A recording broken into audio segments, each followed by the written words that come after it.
Obviously, I just want to start by initially just saying I'm definitely humbled and excited about the opportunity, but most importantly for the confidence and faith that Mr. Smith as well as Coach Tressel have placed in me. I know I'm truly proud to be able to stand up here and accept the role that they have placed in front of me. I know that being my alma mater, The Ohio State University, is something I can truly tell you that I know, love, and respect with all my heart. It's something that has been a part of me since I can't remember when, and that's something that I'm really truly proud of. And I know that any one of our coaches could be thrust into this situation, and I promise that this place would be successful. We wouldn't miss a beat for a couple reasons. A, because the foundation has been set here. I'm talking about the foundation from 100 years ago, but more importantly, I'm talking about the foundation of the past 10 years that Coach Tressel has set here. B, probably, is the people, the kids, the young adults that we have in this program. They are dedicated and determined to do everything they can for this school, this football program, and our leader. And that's probably where I want to go to next, just to make sure that we all understand and we're all on the same page. That this is Coach Tressel's team. I know each and every one of us, as a staff member, as a coach, as a player, they know that. And I can assure you that each and every one of us are truly fully invested in everything that we're doing here. We're fully invested in each other.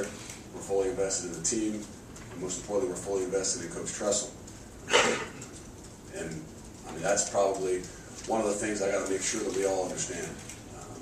It's not going to be anything different from who I am. But I am obviously very proud to be able to take this opportunity to maybe strengthen and take a new step in my leadership abilities and qualities. But again, this place is not about one person. It's not about Coach Tress. It's not about whoever's going to be wearing the headset on Saturday afternoon.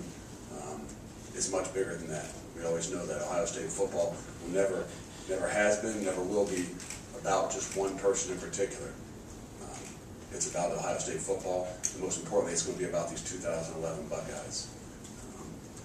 I know we stress as coaches all the time in our rooms, in our staff meetings, that we tell our kids that, hey, we know we'll go so much further as a team when nobody cares who gets the credit.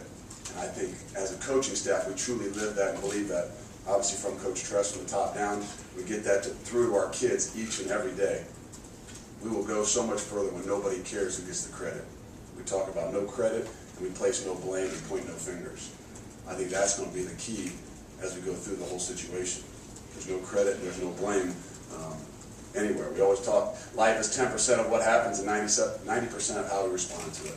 And this is the time in which we're going to see how we respond to all the adversities and different situations, how each coach can step up their game, how they will respond, how each kid will respond.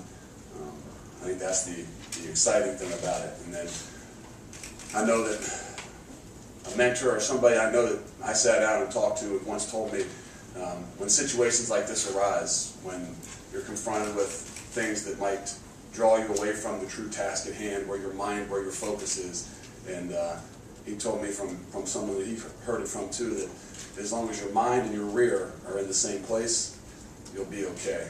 And I can assure you that my mind is on tomorrow afternoon on how to replace a great player like Ross Holman and Brian Roll. That's where my mind is. I can promise you my rear will be in that meeting room and on that practice field, totally dedicated, totally invested in those 14 linebackers I got to work with, those 50 some odd defensive players that we have, the 100 guys that are going to be out there wearing the scarlet and gray. I know that's what those kids expect out of each and every one of us coaches. That's what we expect out of them, and I know we're excited to get that started, which allows us a little bit more to talk about spring football. And I think that's the exciting thing for me, is to be able to talk a little bit about losing 1,100 production points on defense from the Ross Holmans and the Brian Rolls and the Jamel Hines and the Chimney Checkwas and Cameron Haywards and those kind of guys. That's where our focus is. I know defensively that's where I'm focused. Coach Haycock, Coach Haynes, Coach Johnson.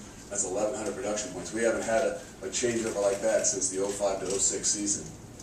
And in that 05 to 06 season, nobody really knew about, James Laurinaitis. Malcolm Jenkins, Marcus Freeman. That's the exciting time for us as coaches. To me, this is a much more exciting spring, and you're not sure what exactly you're going to have when you walk out there. There's a lot of light at the end of the tunnel for a lot of kids, and they're excited.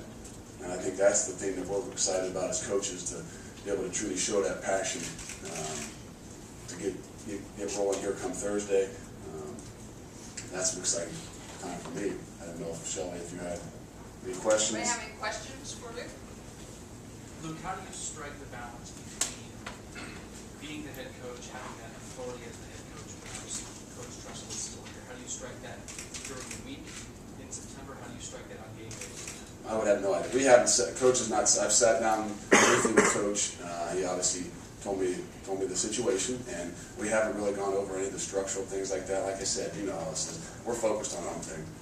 We're focused on starting Thursday, and I'm sure that through the spring, after the summer, our camps are all done, that Coach will sit down and we'll go over the situation with the entire staff and how we will handle the whole situation.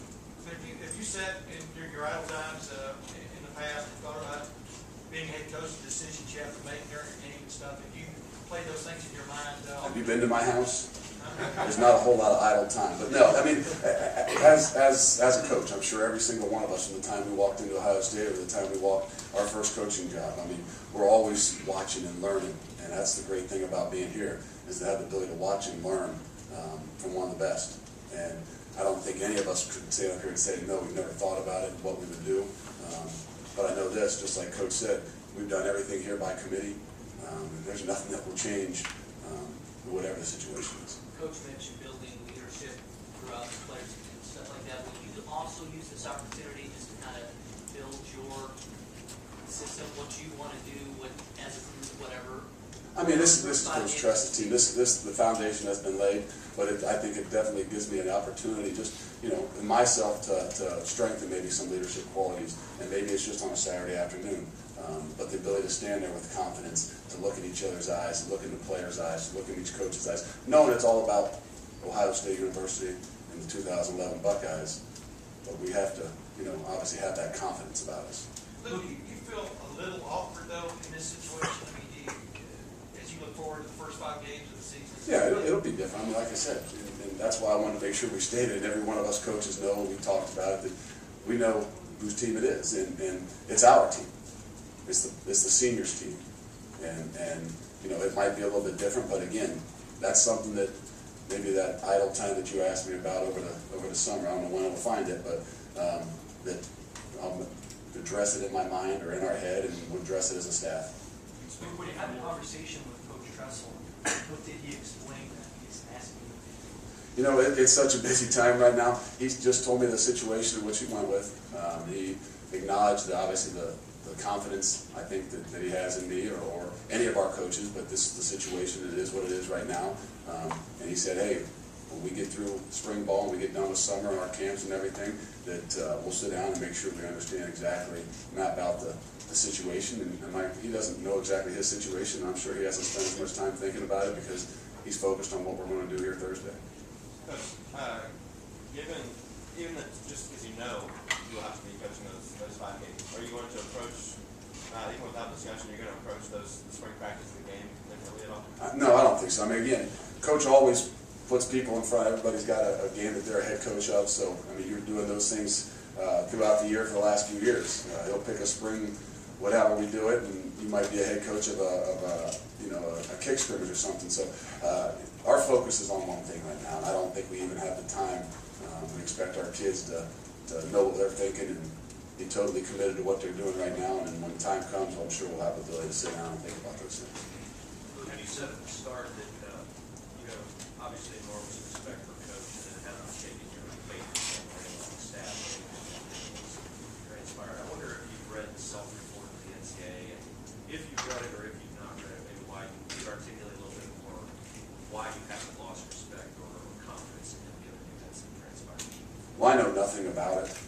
Like I said, I'll be honest with you, at my house there's only a couple stations that are even on, and so I know nothing about it. I'm not involved in it, but I know who he is, and I think that's the most important thing, and we talk about it everywhere, no matter where we go.